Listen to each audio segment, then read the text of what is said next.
반갑습니다. 3월 달도 이제 이틀밖에 안 남았네요. 오늘이 3월 29일입니다.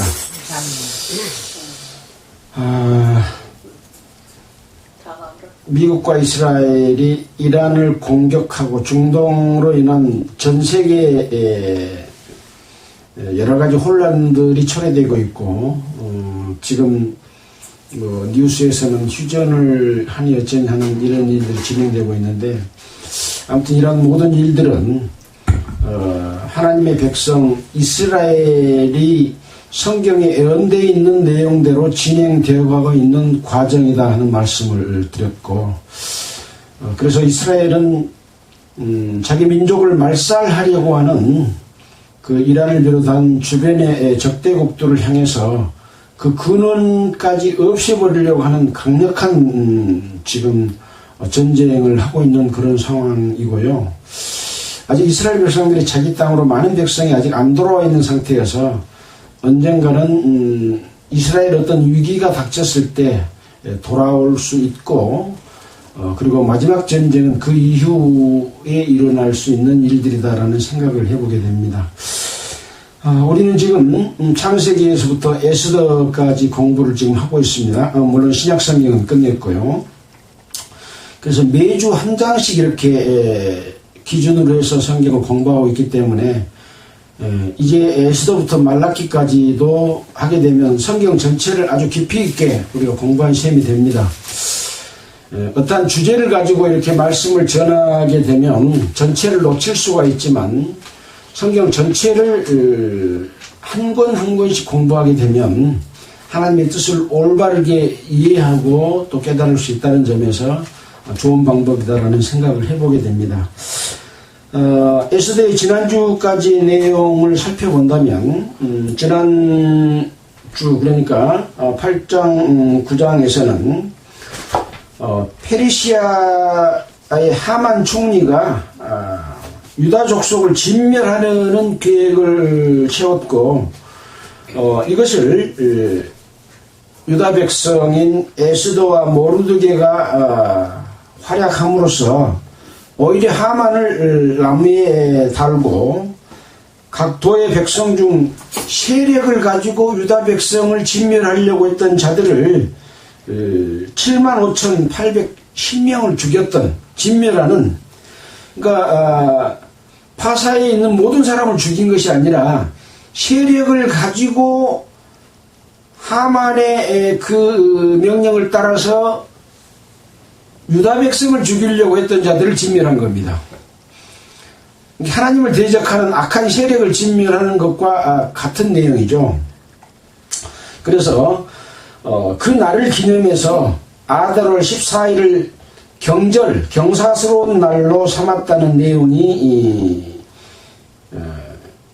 9장 19절까지의 그런 내용입니다. 오늘은 20절 이후와 10장까지를 공부하고 에스더에서 주는 전체적인 교훈들을 한번 살펴보도록 하겠습니다. 9장 20절입니다. 모르드게가 이 일을 기록하고, 이 일이라고 하는 것은 이제 그동안에 있었던 일들을 쭉 기록했습니다. 방금 말씀드렸던 그런 내용인 거죠. 요약하면, 아하수에로 왕의 각 도에 있는 모든 유다인에게 물론 원근하고 누구를 막론하고 가까이 있고 멀리 있는 사람을 떠나서 글을 보내어 이르기를, 한 규례를 세워 해마다 이달 아달월 14일과 15일을 지키라, 이렇게 명령을 내립니다. 이날에 유다인이 대적에게서 벗어나 평안함을 얻어 슬픔이 변하여 기쁨이 되고 애통이 변하여 길한 날이 되었으니, 이 두 날을 지켜 잔치를 베풀고 즐기며 서로 애물을 주며 가난한 자를 구제하라. 이게 이제 이스라엘 백성들이 하만의 계교로부터 파사에 남아있는, 그러니까 바벨론이 지금 파사가 됐지 않습니까? 바벨론으로 포로 잡혀갔다가 되돌아오지 않고 남아있는 백성들이 진멸당할 위기에서 구원했던 날을 기념해서 불임절을 지키고 있습니다. 자, 그래서 이 불임절의 의미는 뭐냐면 대적에게서 벗어나 평안함을 얻었다고 하는 것이고, 슬픔이 변하여 기쁨이 되었고 애통이 변하여 좋은 날이 되었으니 이 날에 잔치를 베풀고 서로 즐겁게 하고 애물을 주며 가난한 자를 구제한다라고 하는 내용이 바로 불임절의 내용입니다. 이것은 마치 종교 집단화된 이런 세력은 하나님의 교회가 거짓 사도들에 의해서 마귀의 집단, 음료로 변질된 것과 같은 그런 거라고 볼 수 있다고 했지 않습니까? 그래서 거기에서 풀려나와서 하나님의 자녀로서 다시 회복하고 즐거움을 얻는, 그래서 이 날을 지키는 것과 같은 것이라고 할 수 있죠. 교회는 잘못될 수 있습니다. 또 하나님께서는 어떤 세상에 보이는 교회를 끝까지 보존해서 나중에 영원한 천국에 들어가려고 하는 뜻이 아니고요. 보이지 않는 주님을 머리로 한 몸된 교회 하나만을 유지하고 거룩하게 하고 영광스럽게 하고 나중에 하나님과 결혼하려고 하는 것이 하나님의 뜻이기 때문에 이 세상의 여러 종파에 있는 교회들은 처음에는 복음주의로 시작할 때는 아주 올바르게 하나님의 뜻과 그 능력을 따랐지만 시간이 지나면 사람의 방법대로 하는 것, 즉 말해서 바벨탑을 쌓는 것과 같은 방법으로 하게 되면 결국은 마귀의 소굴로 변질된다라고 하는 교훈을 바벨론에 남아있는 이 유다 백성들, 또 그 역할을 하고 있는 에스더와 모르드게를 통해서 배울 수 있는 그런 내용인 거죠. 자, 그래서 제가 이제 이 불임절에 대해서 요새 AI가 많은 부분들을 우리에게 잘 설명해 주잖아요. 제가 이렇게 물어봤습니다. 성경에 이스라엘의 불임절을 지금도 지키고 있나요? 이렇게 물어봤습니다. AI 컴퓨터한테 물어보니까 성경 속 이스라엘의 불임절은 지금도 아주 중요하게 지켜주고 있습니다.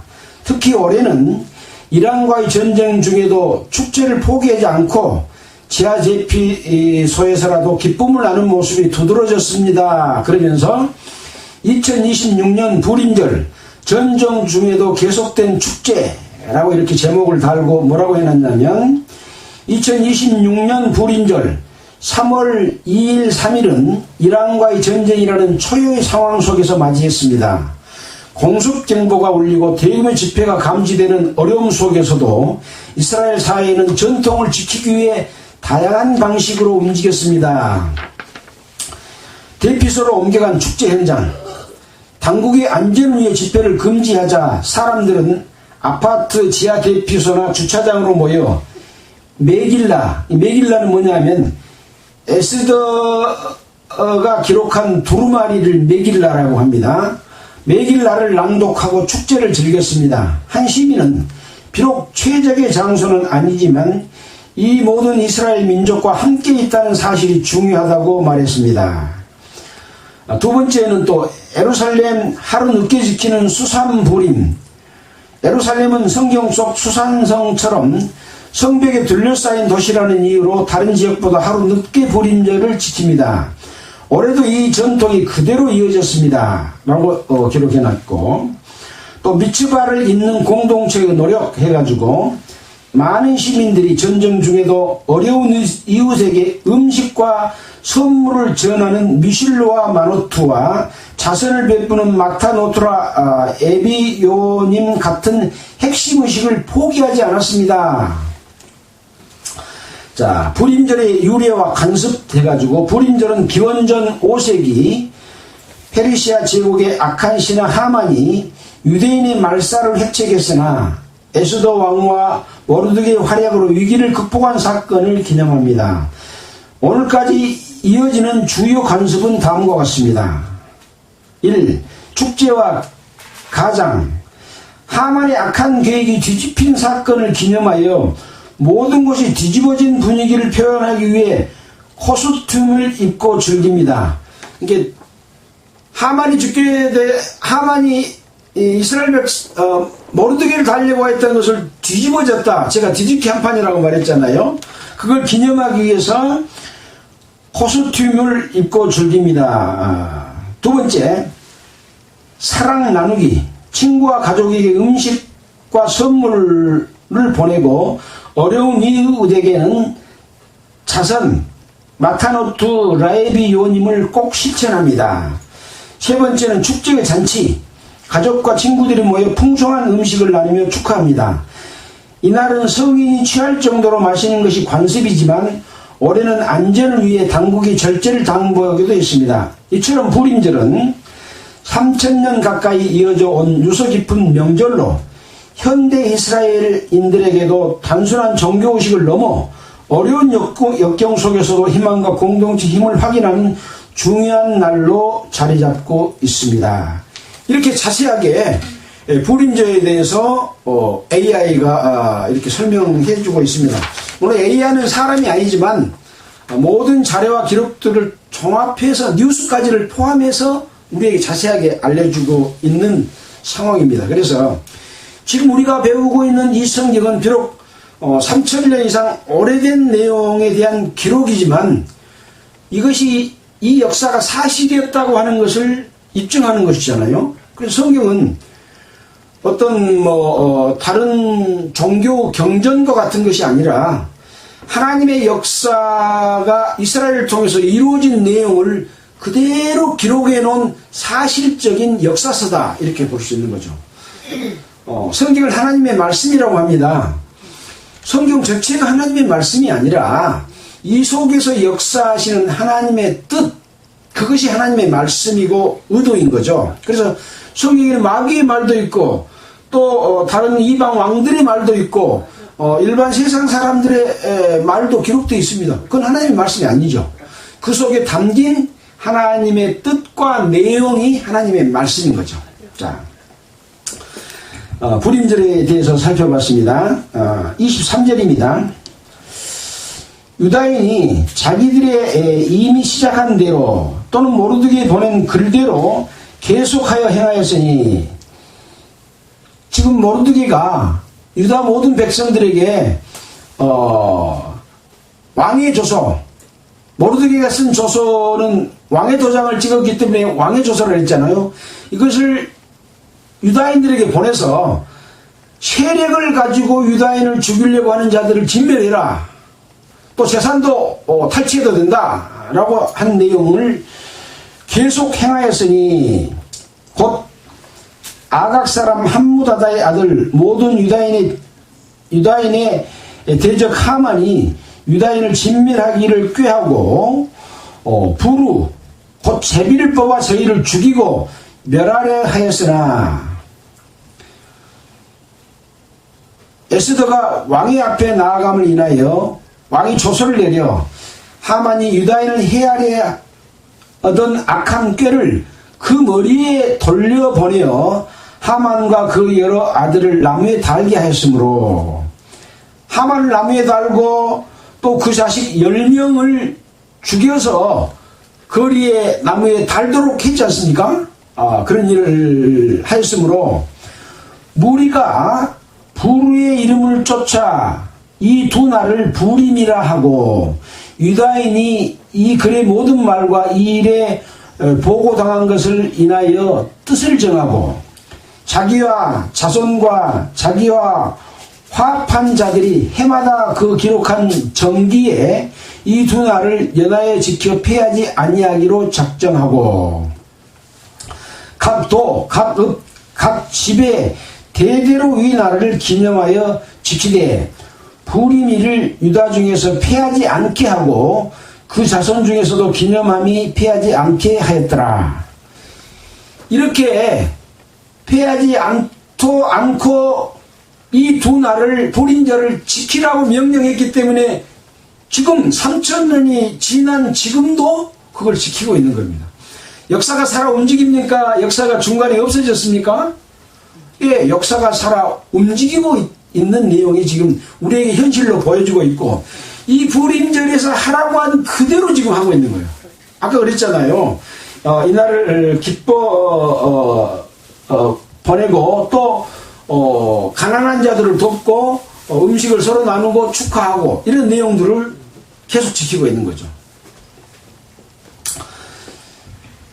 이 불임이라고 하는 이 내용은 뭐냐면, 불임은 아까 그 유다인을 진멸하기 위해서 부르 곧 제비를 뽑아 그랬지 않습니까? 이 부르는 제비입니다. 제비. 우리가 어떤 걸 결정할 때 어떤 날 할까 하고 제비를 뽑아서 그 날을 정했다 이 말입니다. 그래서 제비라고 하는 이 단어가 부르인데, 부르의 이름을 쫓아 이 날을 불임이라고 했다. 그러니까 불임절은 제비절입니다. 제비절. 죽게 된 그날 오히려 하나님의 도우심으로 우리 대적을 물리치고 우리가 뒤집기 한 판으로 우리가 살아났다 하는 제비 뽑는 날이 불임절입니다. 제비 뽑았던 날, 이 날을 지키고 있는 거죠. 29절입니다.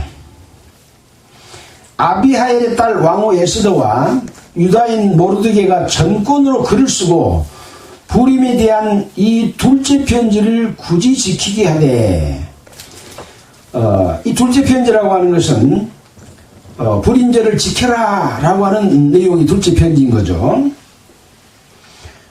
화평하고 진실한 말로 편지를 써서 아하수에로의 나라, 바사지요, 옛날 페르시아, 지금으로 말하면 지금 전쟁을 하고 있는 이란이 바사 그 지역입니다.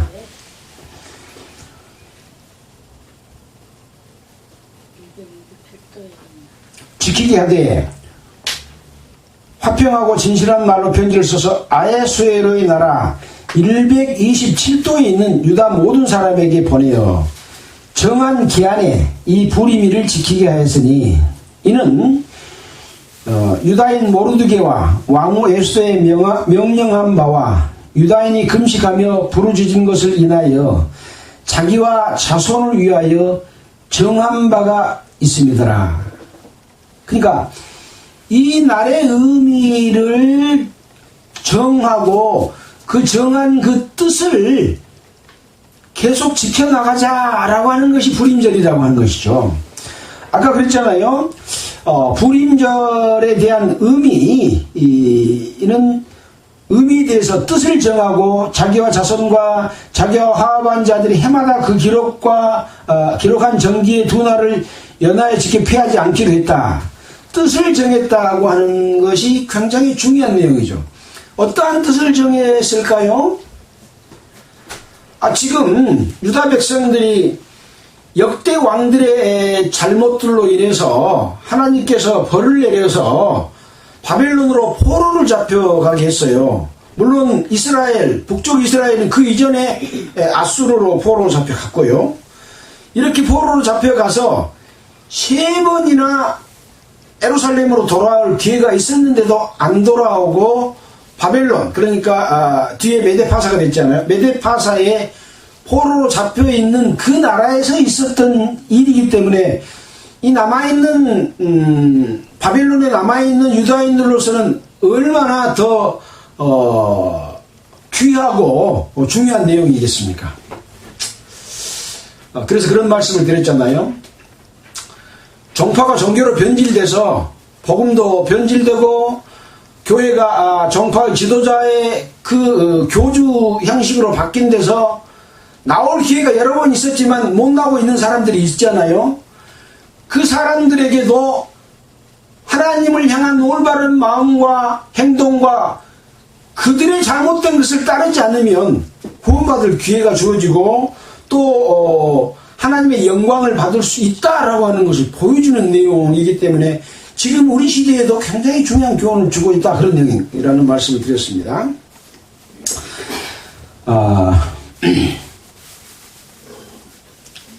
31절에 정한 기한에 이 부리미를 지키게 하였으니 이는 유다인 모르드게와 왕 에스더의 명한 바와 같이 유다인이 금식하며 부르짖은 것을 인하여 자기와 자기 자손을 위하여 정한 바가 있음이더라. 이 정한 바가 있었다. 정한 방금 말한 그런 뜻이 있는 거죠.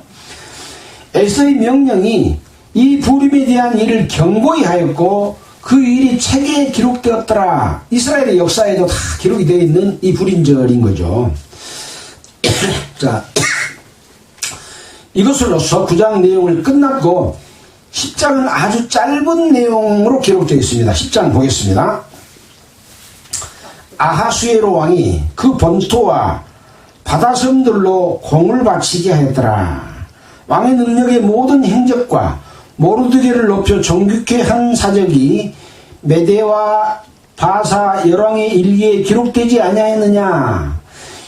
유다인 모르드게가 아하수에로 왕의 다음이 되고 유다인 중에 존대하여 그 허다한 형제에게 괴임을 받고 그 백성의 이익을 도모하며 그 모든 종족을 아니하였더라. 짧은 내용이지만 이런 일이 있고 난 이후에 어떻게 되었느냐 하는 부분들을 요약해서 기록을 해놓았습니다. 아하수에로 왕이 모르드게를 존귀하게 했다. 총리 대신의 자리를 계속 유지하도록 해준 그런 내용이 기록되어 있고요. 유다인 중에 존대하고 그 허다한 형제에게 괴임이라고 하는 것은 뭐라고 그랬습니까? 우리말로 귀여움, 뭐 이런 뜻하고 비슷한데요. 호의와 칭찬을 받았다 그 말입니다. 그래서 호의와 칭찬을 받고 그 백성의 이익을 도모하며, 아마 그 백성의 이익은 도모한다는 말은 유다 백성들이 유다 백성의 이익은 뭔가요? 하나님을 잘 공경하는 것이 유다 백성의 이익입니다. 지금 이 바사는 여러 나라를 복속시켰기 때문에 여러 나라에서 섬기는 신들을 섬기고 백성들은 일반적으로는 그들을 따랐지 않습니까? 우리가 배운 대로. 그러나 유다 백성 모르드게는 하나님의 뜻과 배치된 잘못된 방식의 종교적인 행위나 우상 섬기는 방식, 다른 신을 섬기는 방법을 따르지 않았기 때문에 죽임을 당하려고 했는데, 이제 그 대적을 다 물리쳤기 때문에 하나님의 뜻을 따를 수 있도록 자기 백성에게 이익을 도모했다. 그 다음에 그 모든 종족을 안해하였다. 그 모든 종족이라고 하는 것은 유다 백성 외에 다른 종족들도 많이 살고 있죠. 그 종족들에게도 안위함이 되었다. 다른 신을 섬기고 할 때보다 더 안위하고 편안해지게 되면 하나님을 찾는 사람들도 있게 되는 거죠. 이 모르드게와 왕을 통해서 이 유다인을 진멸하려고 했던 사람들을 진멸하는 조서가 내려오니까 거기 있는 여러 종족들이 두려워해가지고, 유다 백성들 두려워해가지고 유다인으로 귀한 사람들이 많았다고 기록해놨잖아요. 그런 걸로 본다면 그 모든 종족을 안위하였더라 하는 것은 유다 백성을 통해서 하나님이 증거되고 많은 사람들도 그 평안함 속에 들어올 수 있었다라고 볼 수 있는 거죠. 비록 교파 교회 속에 남아있지만 그 사람들이 그 잘못된 방식을 따르지 않고 올바른 공경을 받아서 하나님의 도움으로 회복됐다고 한다면 그 회복으로 말미암아 다른 사람에게도 좋은 영향을 끼칠 수 있는 부분도 있다라고 하는 것을 생각해 보게 됩니다. 자, 그래서 이런 내용은 구약 성경의 기록은 이어지는 모든 세대, 신약 성경 27권 이후에 지금까지 이어지는 교회에게 귀감이 되도록, 거울이 되도록 하는 그런 교훈을 주는 것이기 때문에 지금 우리의 입장에서 이런 내용들이 어떤 뜻이 있는가 하는 것들을 한번 살펴보도록 하겠습니다. 창세기 4장 40절에 보면 이런 내용이 있습니다. 너는 내 집을 치게 하라. 내 백성이 다 내 명을 복종하리니 나는 너보다 높음이 보좌뿐이니라 했던 내용은 바사왕 아수에로 왕이 이 모르드게에게 자기 왕의 인장도 주고 모든 권한을 다 줬기 때문에 마치 요셉에게 바로 왕이 총리 대신을 맡겨서 다 권리를 준 것 같습니다. 세상의 통치에서 하나님의 통치로 바뀌는 그런 것과 같은 것이다 라고 하는 것을 볼 수 있고요. 고린도전서 로마서 12장 1절로 8절을 한번 보도록 할게요. 로마서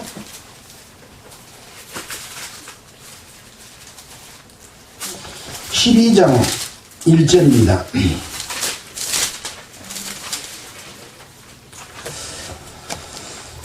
그러므로 형제들아 내가 하나님의 모든 자비하심으로 너희를 권하느니 너희의 몸을 하나님이 기뻐하시는 거룩한 산 제사로 드리라. 이는 너희의 드릴 영적 예배니라. 지금 이스라엘 백성들이 제사를 지내는 것하고 지금 구원받은 성도들이 하나님께 예배 드리는 것하고는 같은 것이라고 했지 않습니까? 그래서 이 산제사를 너희 몸을 하나님이 기뻐하시는 거룩한 산제사로 드리라. 이것이 너희들의 영적 예배니라 라고 말씀을 하고 있습니다. 그래서 어떻게 사는 삶이 하나님을 기쁘시게 하는 삶인지 라고 하는 것을 여기서 설명해 주고 있잖아요. 만약에 우리의 몸을 제물로 하나님 앞에 드린다고 한다면 우리가 희생이 돼서 하나님을 기쁘시게 하는 것인데 그 사람이 어떻게 나의 이익과 나의 욕심과 나의 모든 것을 취하면서 살겠습니까? 내가 제물인데 죽어서 피를 흘리고 제물이어서 그 제물로 하나님께 기쁨을 드리는 삶을 살아라는 것이 바울이 로마 교회에 보낸 옛날 이스라엘 백성들이 제사를 지내는 것과 같은 것이 지금 너희들이 너희 몸을 하나님께 산제사로 드리는 것이다 라고 하는 것이죠. 자, 그래서 너희는 이 세대를 본받지 말고 오직 마음을 새롭게 함으로 변화를 받아 하나님의 선하시고 기뻐하시고 온전하신 뜻이 무엇인지 분별하도록 하라. 내 몸을 산제사로 드리는데 우리가 지금 우리를 자신을 죽여갖고 제물로 드릴 수 있나요? 없나요? 없지 않습니까? 그러니까 어떤 것이 산제사인지를 성경을 보고 깨달아라. 세대를 본받지 말고 오직 마음을 새롭게 함으로 변화를 받아 하나님의 선하시고 기뻐하시고 온전한 뜻이 무엇인지를 분별해야 우리 몸을 하나님 앞에 산제사로 드릴 수가 있다. 그런 말씀을 했습니다. 그래서 사도 바울은 하나님의 뜻을 따라서 사도의 직분을 행했는데 성도들이 교회가 어떻게 살아야 될 것을 가장 많이 말씀해 주신 사도다라는 그런 것이 사실입니다. 자, 로마서 14장 7절 한번 볼까요? 14장 7절.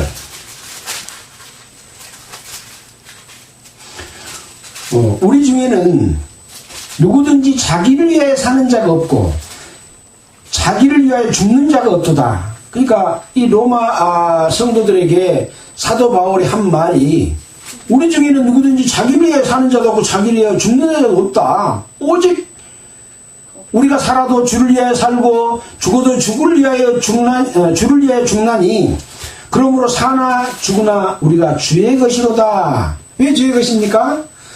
우리는 값으로 산 것이 되었으니 그런즉 너희는 너희 몸으로 하나님께 영광을 돌리라고 했습니다. 우리가 우리 죄로 말미암아 죽어야 했는데 예수님이 대신 자기 피값으로 우리를 샀기 때문에 우리는 누구 겁니까? 내 것이 아니라 주의 것이고 주의 것이 되려면 주의 종 노릇을 해야 되는 거죠. 그런 것을 의미합니다. 9절입니다. 이를 위하여 그리스도께서 죽었다가 다시 살으셨으니 곧 죽은 자와 산 자의 주가 되려 하십니다. 내가 어찌하여 내 형제를 판단하느뇨? 어찌하여 내 형제를 없인 여기느뇨? 우리가 다 하나님의 심판대 앞에 서리라. 구원받은 모든 성도는 다 주의 것입니다. 주의 것이기 때문에 성령께서 이끌어주시고 인도하십니다. 그래서 주의 것인 형제가 형제를 판단하거나 잘못됐다고 잘라내거나 버리거나 할 수 없게 되어 있습니다. 왜 판단하냐? 그 판단하는 판단이 바로 나중에 잘못된 판단이 있을 때 그리스도 심판대 앞에서 심판받을 일이다 라고 하는 내용을 지금 말해주고 있습니다. 우리는 주의 것이기 때문에 모든 사람이 성령의 인도하심을 따라서 아까 앞에 말한 대로 주의 뜻을 분별할 수 있는 분별력을 가지게 된다라고 하는 것이죠. 자, 그 다음에 15장 4절 한번 보겠습니다. 바로 옆에 있죠. 무엇이든지 전에 기록한 바는 우리의 교훈을 위하여 기록된 것이니 우리로 하여금 인내로 또는 성경이 아니로 소망을 가지게 하려 함이니라. 그러니까 전에 기록했다는 말은 뭔 말입니까? 이 지금 로마서가 기록된 것은 사도행전 과정 가운데서 로마서가 기록되어 있거든요. 복음을 전하는 과정에서 로마의 교회에 보낸 편지거든요. 전에 기록했다는 것은 구약 성경을 의미합니다. 구약 성경의 내용은 뭐냐? 무엇이든지 전에 기록한 바는 우리의 교훈을 위하여 기록된 것이니 우리로 하여금 인내로 또는 성령의 안위로 소망을 가지려 하게 합니다. 그래서 하나님이 자기 백성 이스라엘에게 어떻게 했는지를 통해서 우리는 교훈을 받고 방금 말한 우리가 산제사를 드려야 되고 또 성도를 스스로 판단하는 부분에 대해서는 잘못된 판단을 해서는 안 된다라고 하는 부분을 말씀하고 있는 것이지 않습니까? 15장 15절을 한번 보겠습니다. 한 장 뒤로 넘겨서 15절에는 또 이런 말씀이 있습니다. 로마서 15장 15절입니다. 그러나 내가 너희로 다시 생각나게 하려고 하나님께서 너희에게 주신 은혜를 인하여 더욱 담대하게 대강 너희에게 쏟노니 이 은혜는 곧 나로 이방인을 위하여 그리스도 예수의 일꾼이 되어 하나님의 복음의 제사장 직무를 하게 하사 이방인을 제물로 드리는 그것이 성령 안에서 거룩하게 되어 받으심직하게 하려 하심이라. 그래서 이 사도 바울은 이방인을 제물로 드려서 거룩하게 하는 그 직분을 사도 바울에게 하나님께서 주셨다 하는 내용을 자기가 지금 말하고 있습니다. 사도 바울이 회개할 때 어떤 일이 있었나요? 성도를 죽이려고 가다가 거꾸로 져갖고 눈이 멀어서 3일 동안 눈이 멀어버렸잖아요. 이때 하나님 삼청천에 올라가서 하나님을 만나고 거기서부터 들은 내용들이 있기 때문에 사도 바울의 이런 말들은 신빙성이 있는 말이라고 하는 겁니다. 사도 바울은 신약 성경의 모든 성경 중에서 이방인을 제물로 드리는 일, 제물로 드리는 일이 뭔가요? 제사 지내는 일이요. 지금으로 보면 예배 드리는 일이라는 거죠. 이것에 관한 모든 부분들을 지도하고 전해서 이방인들이 정말로 산제사를 드릴 수 있도록 하는 역할을 사도 바울이 했다라고 하는 것을 말해주고 있기 때문에 사도 바울의 교훈은 반드시 우리가 지켜야 될 중요한 내용인 것이죠. 자, 그 다음에 고린도전서 1장 10절 보겠습니다. 고린도전서 1장 10절. 그런데 고린도 교회는 분쟁이 있었습니다. 10절에 형제들아, 이것도 이제 사도 바울이 고린도 교회에 보낸 편지입니다. 형제들아, 그러면 구원받는 자들입니까? 아닙니까? 구원받는 형제들이죠. 내가 우리 주 예수 그리스도의 이름으로 너희를 권하노니 다 같은 말을 하고 너희 가운데 분쟁이 없이 같은 마음과 같은 뜻으로 온전히 합해라. 구원받은 성도들은 온전하게 하나가 되라. 내 형제들아 근로의 의지편으로 너희에게 대한 말이 내게 들리니 곧 너희 가운데 분쟁이 있다는 것이라. 이는 다름이 아니라 너희가 각각 이르되 나는 바울에게 나는 아볼로에게 나는 게바에게 나는 그리스도에게 속한 자라 하는 것이니 그리스도께서 어찌 나뉘었느냐. 바울이 너희를 위하여 그 말하지 마라. 십자가에 못 박혔으며 바울의 이름으로 너희가 세례를 받았느냐? 이거 무슨 말입니까? 너희에게 분쟁이 있는데 어떤 사람들은 나는 바울에게 속했다. 나는 아볼로에게 속했다. 나는 게바에게 속했다. 게바는 베드로입니다. 나는 그리스도에게 속한 자다. 라고 하면서 각각 속해져서 분쟁을 하게 되고 서로 네가 옳고 내가 옳다고 다툼이 일어났다고 하는 것을 이야기하고 있습니다. 자, 그래서 팔을 나누는 것은 옳지 않다라고 하는 것이고요. 자, 그 다음에 이제 고린도전서 4장 6절을 한번 보도록 하겠습니다. 4장입니다. 형제들아, 내가 너희를 위하여 이 일에 나와 아볼로를 가지고 본을 보였으니 이는 너희로 하여금 기록한 말씀 밖에 넘어가지 말라 한 것을 우리에게 배워 서로 대적하여 교만한 마음을 먹지 말게 하려 함이니라. 사도 바울과 아볼로가 본을 보여서 서로 대적하고 교만한 마음을 갖지 말게 하기 위해서 이런 말을 했습니다. 누가 너를 구별하였느냐? 구별이 뭡니까? 높낮이를 두고 어떤 사람은 높고 어떤 사람은 낮고 이렇게 해서 차별을 뒀다 이 말입니다. 구별하였느냐? 너에게 있는 것 중에 받지 아니한 것이 무엇이냐? 내가 받았은지 어찌하여 받지 아니한 것 같이 자랑하였느냐? 다 하나님의 성령으로 말미암아 예수 그리스도의 은혜를 받았는데 똑같이 받았는데 어찌하여 받지 아니한 것 같이 자랑하느냐? 다 받았으니까 네가 네 앞에서 자랑할 것이 없다. 다 예수 그리스도의 은혜고 다 예수 그리스도의 은혜로 깨닫게 하는 것을 받는 것일 뿐인데 뭐가 잘났다고 네가 높다고 하고 자랑하냐? 교만하냐? 그걸 지적하고 있는 겁니다. 너희가 이미 배부르며 이미 부유하여 우리 없이 왕노릇하였도다. 바울과 아볼로가 복음을 전하고 이렇게 널리 복음을 전했는데 자기들끼리 가운데서 자기는 받고 자기는 더 많이 깨달아서 남을 가르친 것처럼 하면서 배부르고 부유했다. 사도 바울과 아볼로 없이 어떻게 왕노릇하고 있냐? 성도들 가운데 왕이 어디 있습니까? 왕은 오직 성령뿐입니다. 성령의 인도하심을 따라서 살아가야 되는데 사람이 높임을 받고 사람이 교만하고 사람이 자기 배를 채운다. 그런 왕노릇을 하고 있다. 우리가 너희와 함께 왕노릇하게 하여 참으로 너희의 왕노릇하기를 원하노라. 이 말은 무슨 말씀이냐면 우리가 함께 왕노릇할 것은 이 땅에서 왕노릇하는 것이 아닙니다. 천년왕국이나 영원한 곳에서 함께 왕노릇하는 것이 왕노릇이지 지금 교회 안에서 너희가 하고 있는 스스로 차별하고 부유하고 배부르고 권한을 행사하는 것은 왕노릇이 진짜 아니라 가짜 왕노릇이다. 이렇게 이야기하고 있는 겁니다.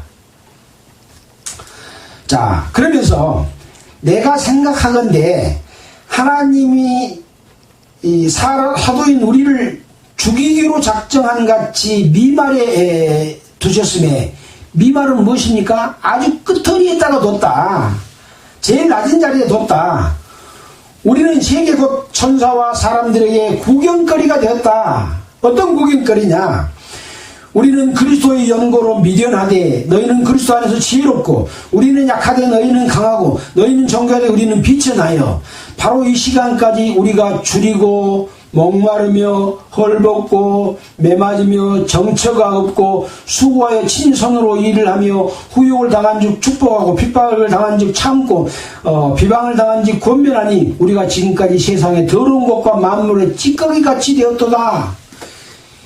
우리는 지금 복음을 전하기 위해서 핍박도 당하고 고난도 당하고 채찍도 받고 아주 낮은 데 처했는데 너희는 존중받고 배부르고 부유하고 왕노릇하고 있느냐. 너하고 지금 우리하고 다르다.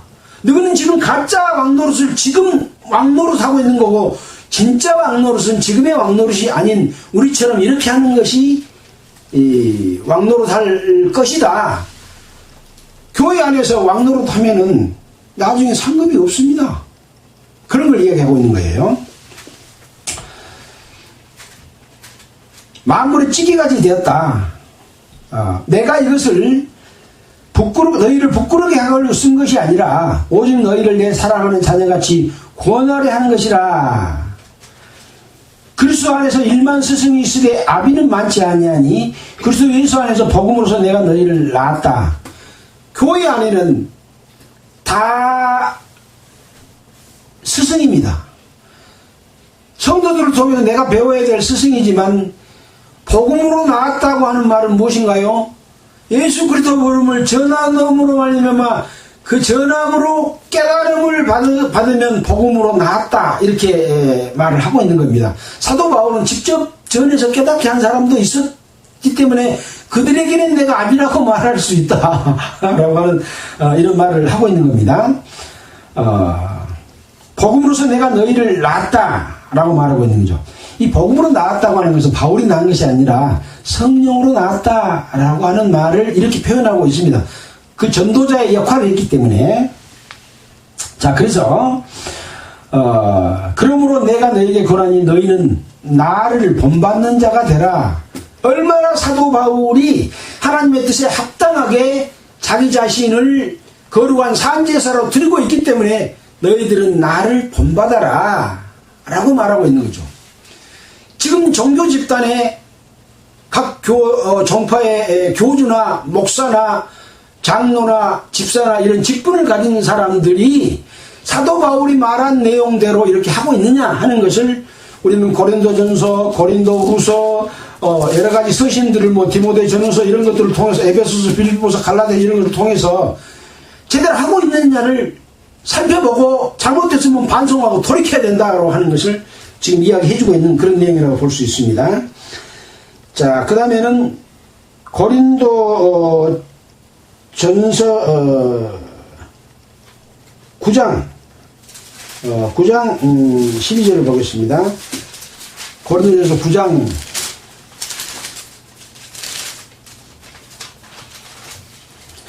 12절입니다. 여기는 사도의 권리에 대해서 써놨습니다. 내가 사도로서 안에 데리고 다닐 권위 없겠느냐, 대접받는 권위 없겠느냐, 이런 부분을 써놓으면서 다른 이들도 너희에게 이런 권한을 가졌거든 하물며 우리일까 보냐. 지금 아볼로와 사도 바울이 우리일까 보냐. 그러나 우리가 이 권을 쓰지 아니하고 범사에 참는 것은 그리스도의 복음에 아무 장애가 없게 하려 함이로라. 사도는요, 예수님이 말씀해 주셨던 것처럼 전대도 가지고 다니지 말고 두보로도 가지고 다니지 말고 신발도 미리 준비하지 마라. 가서 복음을 전하고 받아들이고 그 사람들이 베푼 것은 받아라 라고 하고 있어서 사도가 성도들에게 대접받을 권한이 있습니다.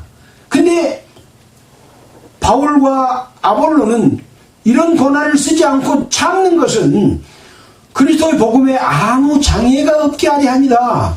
이런 복음 전해놨다고 떵떵거리고 대접받고 권리 행사를 하고 있냐라고 하는 것 때문에 복음이 안전해질까봐 참았다라고 하는 것이죠. 이렇게 해야 됩니다. 목사들은 그래야 됩니다.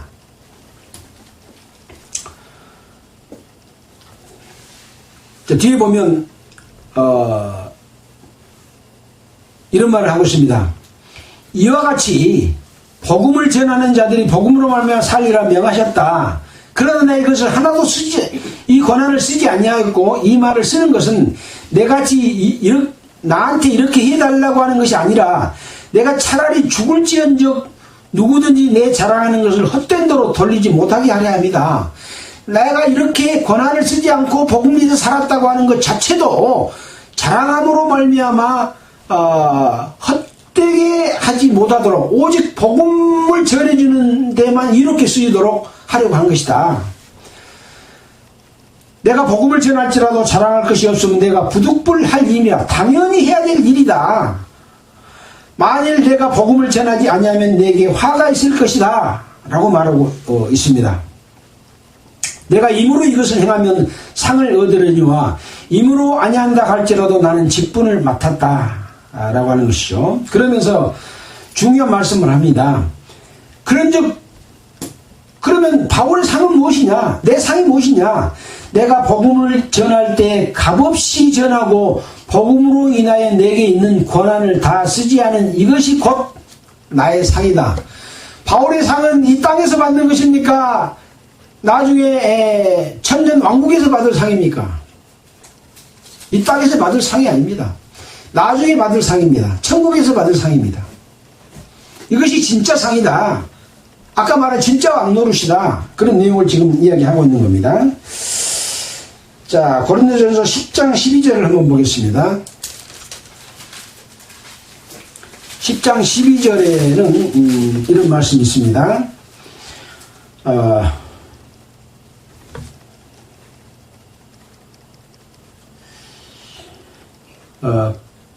11절부터 보면 저에게 당한 이런 일이 거울이 되고 또한 말세를 만난 우리에게 경계로 기록하였느니라. 전에 기록한 내용은 뭐냐면 이 조상들이 10장 1절로 쭉 보면 우상 숭배를 하는 데에서 경고하는 것, 간음한 것에 대한 경고하는 내용이 되어 있습니다. 모세에게 속하여 다 구름과 바다에서 세례를 받고 다 같은 신령한 식물을 먹으며 다 같은 신령한 음료를 마셨으니 이는 저희를 따르는 신령한 반석으로부터 마셨으며 그 반석은 곧 그리스도시라. 그때 반석으로부터 물 나온 것과 같이 그리스도가 반석이고 우리에게 물을 주시는 분은, 생수를 주신 분은 그리스도다 하는 이 반석의 물과 지금 그리스도가 주는 이 말씀의 물을 동일시하고 있는 거지 않습니까? 근데 너희 중에 우상 숭배하는 자가 있다. 앉아서 먹고 마시며 일어나서 뛰는다 하는 것이 금송아지 만들어 놓고 했던 일이지 않습니까? 하루에 23,000명이 가늠하다 죽었다. 또 뱀에게 물려 시험하다가 죽었다. 이런 일이 거울이 되고 말세를 만난 우리를 경계로 기록했다. 그런즉 선줄로 생각하거든 넘어질까 조심하라. 이런 모든 교훈들은 지금 우리 성도들에게 주신 교훈이다 라고 하는 말씀을 하고 있습니다. 고린도 12장 12절 보겠습니다. 12장 12절.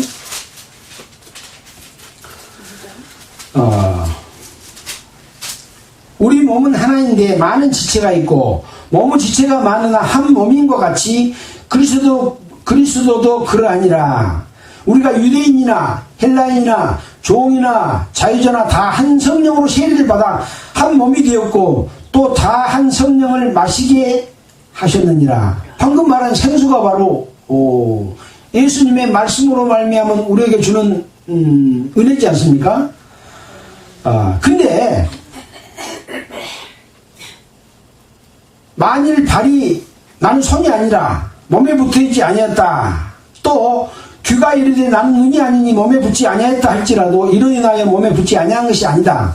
만일 온몸이 눈이면 듣는 곳이 어디뇨? 온몸이 듣는 곳이면 냄새 맡는 곳은 어디뇨? 그러나 이제 하나님이 그 원하시는 대로 지체를 각각 몸에 두셨으니 만일 다 한 지체뿐이면 몸은 어디뇨? 이제 지체가 많으나 몸은 하나다. 그래서 우리 몸에는 눈과 귀와 코와 발과 입과 모든 지체가 있는 것처럼 한 몸에 붙어있는 세포에 불과하다. 그러니 머리라고 하는 직책을 맡았다고 해서 저 발을 천하게 너는 필요 없다 그렇게 하지 말아라. 역할만 다를 뿐이지 다 한 몸에 붙었기 때문에 머리만 존귀하고 발은 존귀하지 않는 것이 아니라 다 존귀하다. 근데 네가 목사라고 해서 저 발 무시하고 함부로 대하고 니는 받아 처먹고 저 밑에 사람들에게는 뜯기만 하냐. 그렇게 하지 마라. 그런 이야기인 것이죠.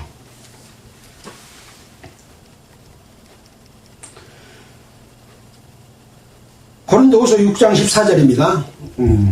고린도후서 6장 14절. 고린도후서 6장 14절.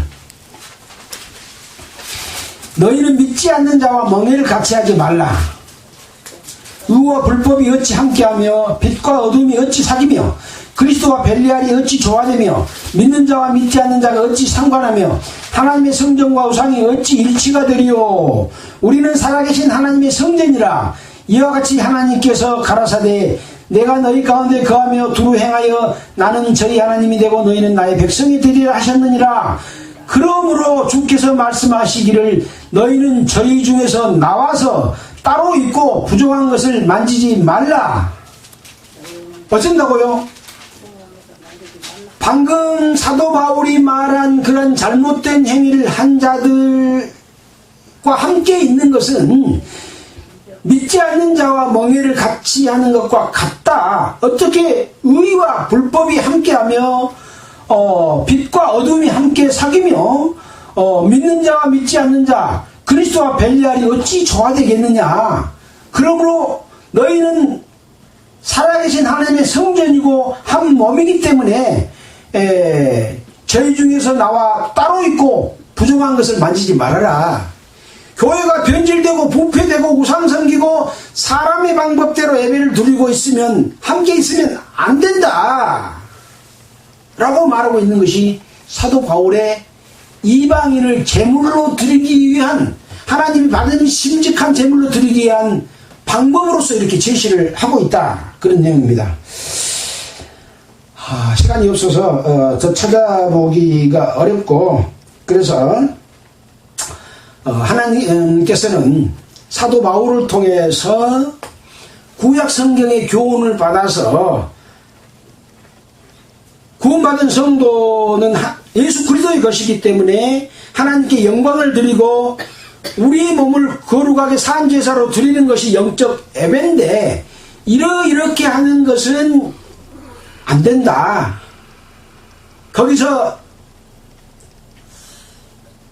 복음이 전했던 교회가 변질되고 마귀의 미혹을 따라서 종교 집단이 되어버렸으면 함께 있지 말고 나와서 부정한 것을 만지지 말아라. 이래야만이 하나님이 기뻐하시는 제사를 드릴 수가 있는 것이다 라는 말입니다. 시간이 없어서 더 말씀드릴 내용이 많은데 여러분들도 제가 했던 말을 참고입니다. 참고 삼아서 직접 말씀을 읽어보고 구약을 통해서 주신 하나님의 말씀과 사도 바울이 그것을 인용해서 우리 성도들에게 나에게 어떻게 살아가고 하고 있구나 하는 것을 깨닫기를 바라면서 마치겠습니다. 기도드리겠습니다. 하나님 아버지 감사합니다. 에스더를 통해서 기록된 내용을 종합적으로 검토해 봤습니다. 하나님을 믿는 백성이 구약시대에 어떻게 살았던 것을 교훈받는 것처럼 그 교훈을 받아서 신약성경 이 시대에 교회 시대에 어떻게 하나님을 공경할지에 대한 교훈을 주심에 감사를 드립니다. 이 말씀을 듣는 모든 성도와 또 인터넷을 통해서 말씀을 듣는 모든 이들에게도 예수 그리스도로 말미암아 거듭나서 하나님의 자녀가 되고 하나님의 자녀가 된 자들이 올바르게 주님의 몸된 교회의 지체로서 거룩한 제물로 살 수 있는지를 일깨워 주시기를 원합니다. 이 모든 말씀을 우리를 보내주신 예수 그리스도로 기도드렸습니다. 아멘. 찬송가는 433장 하겠습니다.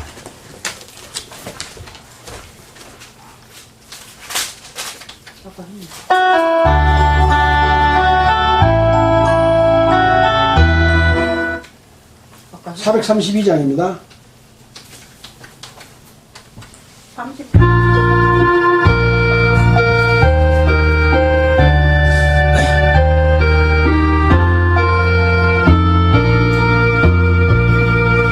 너 근심 걱정 말아라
마치겠습니다. 수고하셨습니다.